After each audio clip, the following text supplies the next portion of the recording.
Hello everyone, कैसे आप सब लोग दोस्तों। मेरा नाम है अर्नब और भाई जब से एडमैन 3 रिलीज हुई तब से बहुत लोग सोच रहे हैं कि क्या है जो कि इस मूवी का विलन होने वाला है, उसके बारे में आगे आगे क्या क्या होने वाला है दोस्तों। वो आखिर क्या कर सकता है आगे जाकर, उसकी पावर स्किल्स क्या है, बहुत सारे क्वेश्चन लोगों के दिमाग में आ रहे हैं। तो इसलिए आज जानने वाले इस कैंग विलन की यानी कि कैंग की पावर्स, ओरिजिन, स्किल्स और इसकी रोल इन एमसी और ये भी कि आखिर क्या कर सकता है एडमैन 3 में दोस्तों। तो मेरा नाम है अर्नब और देख रहे हो सुपर नट। तो मैं बिना किसी तरीके शुरू करते आ जाता है अपने धमाकेदार वीडियो। हम जानती है कि आखिर कैंग की ओरिजिन क्या है दोस्तों। तो कैंग ये लेंस सबसे पहले हमने देखा था एंड फैंटास्टिक 419 में, जहाँ पर वो रीड रिचर्ड्स यानी कि मिस्टर फैंटास्टिक का पोता होता है और उसका नाम होता है नेशनल रिचर्ड्स, जो कि 15वीं सेंचुरी में रहता था। और वहाँ उसने एक टाइम मशीन बनाई जिससे वो टाइम में आगे पीछे किसी भी समय जा सके। उसने ऐसा इसलिए किया क्योंकि उसको लगा कि पूरी धरती में बहुत वॉयलेंस हो रहा है, पूरे यूनिवर्स में वॉयलेंस हो रहा है। तो इसलिए उसने ये वॉयलेंस को हटाकर पीस इस्टेब्लिश करने के लिए उसने ऐसा किया दोस्तों। और ये करने के लिए वो अलग अलग यूनिवर्स में गया, वहाँ अलग अलग जगहों को कॉन्क्योर किया और फिर वहाँ पर उसने अपना राज इस्टेब्लिश करके वहाँ के अलग अलग लोगों को अपनी आर्मी में भर्ती कराया। प्लस उसने वहाँ अपनी अलग अलग पहचान जैसे कि रामाटर्स, स्कारलेट सेंचुरियन और इमोटो जैसे अलग अलग वेंट्स क्रिएट किए, जो कि एक्चुअल में कैंग की तरह के वेंट्स दोस्तों। और फिर एक दिन जब वो अपने पास से मिलने गया यानी कि आयरन लैंड, जो कि उसका यंग वेरिएंट एक्चुअल में, फिर उसे डर लगा कि अपने फ्यूचर के बारे में, तो इसलिए उसने यंग अवेंजर्स को फाइंड किया एक अलग टाइम पास में जाकर। और फिर सारे जो कैंग के वेरिएंट्स यानी कि वो स्प्लिट हो जाती है और वो इंडिपेंडेंट बन जाती है और इससे जन्म होता है कैंग के वेरिएंट्स का दोस्तों। ये था कैंग का ओरिजिन। अब हम जानते हैं कैंग की पावर्स क्या है दोस्तों। कैंग की पावर्स की बात करें तो उसका सबसे बड़ा उसका दिमाग दोस्तों। उसे टाइम ट्रैवल और मल्टीवर्स के बहुत नॉलेज है, इसलिए वो टाइम ट्रैवलिंग में बहुत आगे है।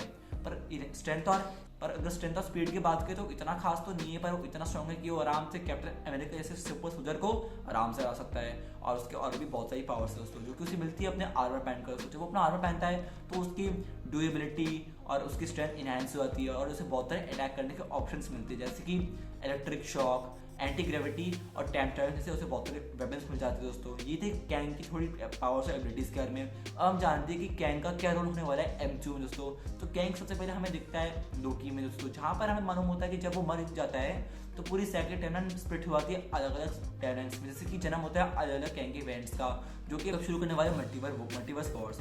इनफैक्ट दोस्तों ये मल्टीवर्स वॉर्स तो बहुत पहले शुरू हुई थी दोस्तों, जब से स्पाइडरमैन नो वे होम और doctor strange in the multiverse madness आई थी तभी से हो गई थी दोस्तों। पर उस समय हमें ये मालूम नहीं हुआ था कि कैंग है, तो इसलिए हमें इस बात का मालूम नहीं था। और जैसे कि हम लोगों को पता है कि कैंग के बहुत सारे वेरिएंट्स हैं, तो यानी कि ऐसा भी हो सकता है कि जो कैंग हमें इस मूवी में दिखा वो तो उनमें से एक ही था, यानी कि हमें और भी बहुत सारे कैंग्स देखने को मिल सकते हैं दोस्तों।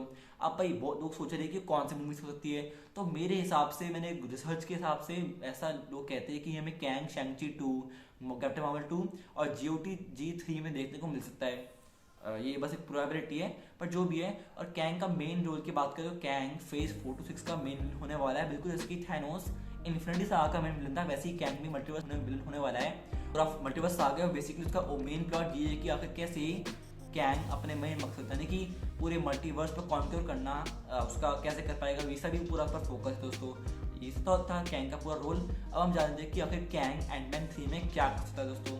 तो जैसे कि अभी एंटमैन 3 पूरी फिल्म में आई नहीं है, तो मैं आप लोग से कैंडी तो नहीं कर सकता कि आखिर वो क्या होगा एक्चुअल में। पर रूमर्स के हिसाब से कैंग सबसे पहले वहाँ से बाहर निकलना चाहेगा, जो कि जिसके लिए उसे एंटमैन की जरूरत पड़ेगी, क्योंकि खुद तो इतना कुछ कर सकता है नहीं, इवन दो इतना स्ट्रॉन्ग है वो। तो ये करने के लिए वो उसकी मदद लेगा, फिर एंटमैन उसको बिट्रे करके उसी को मार देगा, जो कि हमें मूवी के ट्रेलर के देखने को पता चल चुका था कि जहाँ एंटमैन कह रहा होता है कि we both have to lose. तो इस बात से हमको इस बात का अंदाजा हो जाता है कि एंटमैन की बनने की संभावना बहुत है और एंटी भी जीतने की संभावना बहुत ज़्यादा है, यानी कि कैंग इस मूवी में जीत कर वहाँ से बाहर निकल जाएगा और वो अपना मेन मकसद यानी कि पूरा जो है यूनिवर्स में कॉन्कर करना वो करेगा और अपने अलग अलग इवेंट्स से कुछ से भी मिल ले सकता है दोस्तों। और इसकी आगे की कहानी हमें एवेंजर्स 5 यानी कि एवेंजर्स कैंग में देखने को मिलेगी दोस्तों। अब आगे की कहानी तो भाई हमें उसमें बच देगी। वैसे इसके बारे में कुछ बातें भी है एवेंजर्स 5 की, जो कि मैं आपको अपना अलग उस वीडियो के इतना ही दोस्तों। इस वीडियो में हमने बेसिकली इस कैरेक्टर के बारे में थोड़ी इसकी पावर, स्किल, ओरिजिन वगैरह जाना।